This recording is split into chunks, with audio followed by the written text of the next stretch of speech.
Assalamualaikum warahmatullahi wabarakatuh. Waalaikumsalam warahmatullahi Alhamdulillahirabbil wabarakatuh. alamin. Allahumma shalli ala sayyidina Muhammad wa ala alihi wa sahbihi ajma'in, amma ba'du. Perkenalkan, nama saya Nadifa Ramadhani Putri. Saya dari program studi komunikasi penyiaran Islam Fakultas Dakwah dan Komunikasi Universitas Islam Negeri Sunan Ampel, Surabaya.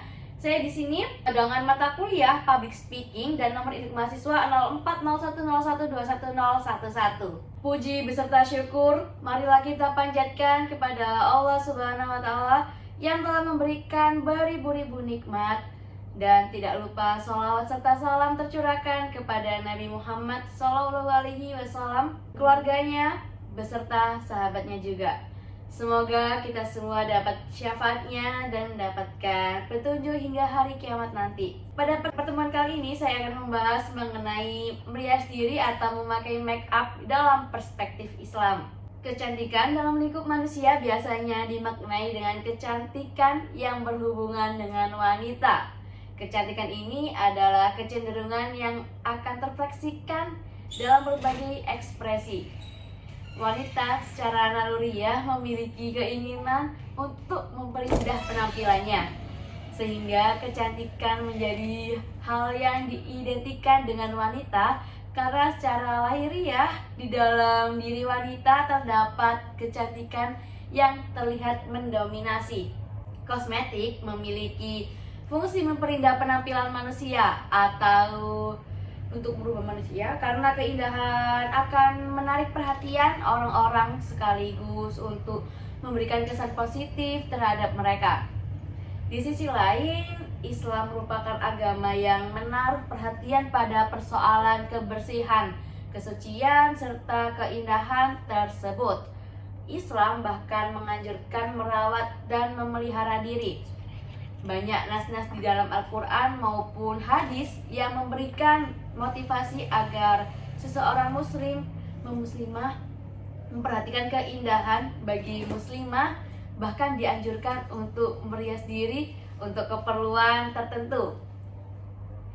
Seperti salah satunya yaitu untuk menyenangkan suami ya teman-teman. Untuk mempercantik diri demi keindahan bukanlah hal yang dilarang dalam Islam, bahkan menjadi fitrah bagi manusia, khususnya bagi para kaum hawa.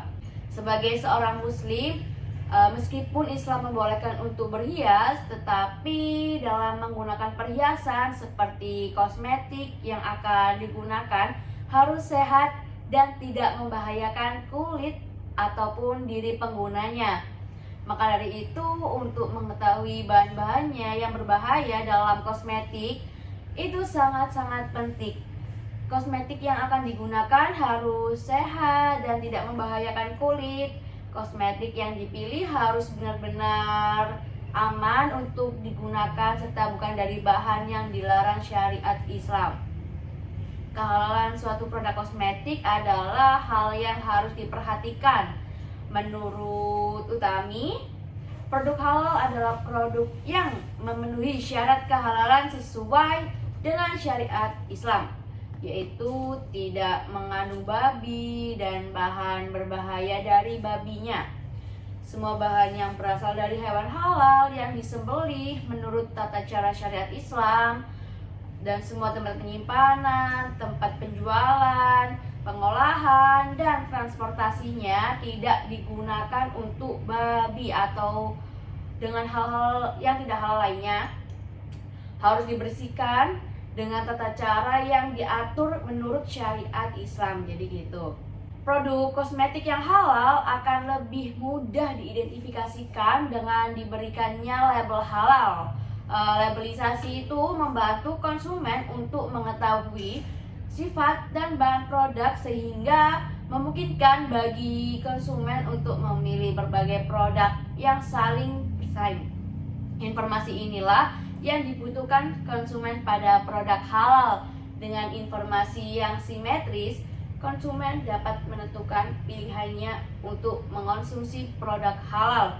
Karena informasi yang simetris merupakan kesejahteraan bagi konsumen, sehingga dengan labelisasi tercipta keadilan pasar bagi konsumen. Baik, untuk selanjutnya, apakah teman-teman sekalian ada pertanyaan yang tidak diketahui dan apakah ada yang minat untuk bertanya? Baik, sebelumnya saya izin bertanya Ya, boleh. mengenai kehalalan sebuah kosmetik nih. Menurut Mbak Nadifa nih, apa standar kehalalan dari suatu kosmetik? Mungkin bisa dijelaskan, Mbak? Oke, baiklah. Pertanyaannya akan saya keep dan akan saya sampaikan ya secara langsung. Baik, jadi Fatwa MUI nomor 26 tahun 2013 memutuskan tentang standar kehalalan produk kosmetika dan penggunaannya. Untuk yang pertama, penggunaan kosmetik untuk kepentingan berhias hukumnya boleh, tapi dengan syarat bahan yang digunakan dalam kosmetik harus halal dan suci. Dan yang kedua, penggunaan kosmetik untuk dikonsumsi atau dimasukkan ke dalam tubuh yang menggunakan bahan najis ataupun haram, hukumnya itu haram. Ketiga, penggunaan kosmetik luar yang menggunakan bahan yang najis selain babi dibolehkan dengan syarat dilakukan penyucian setelah pemakaiannya. Keempat, ada penggunaan kosmetik yang semata-mata berfungsi tasini ayat, tidak ada ruksa untuk memanfaatkan kosmetika yang haram. Kelima, produk kosmetik yang mengandung bahan yang dibuat dengan menggunakan mikroba hasil rekayasa genetika yang melibatkan gen babi atau gen manusia, hukumnya haram. 6. Produk kosmetika yang menggunakan bahan baku dari keturunan hewan halal yang tidak diketahui cara penyembelihannya, hukumnya makruh tahrim sehingga harus dihindari.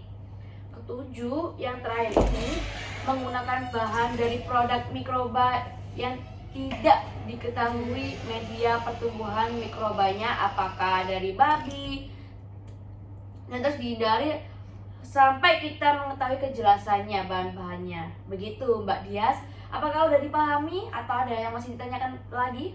Berarti banyak yang apabila kalau masih yang abu-abu gitu lebih baik dihindari gitu ya, Mbak? Ya, benar banget, sampai kita mengetahui kejelasannya gitu. Oh ya, baik. Terima kasih, Mbak. Ya, terima kasih. Gak ada yang tanya lagi teman-teman yang lainnya? Alhamdulillah sudah paham. Paham? Alhamdulillah, barakallah.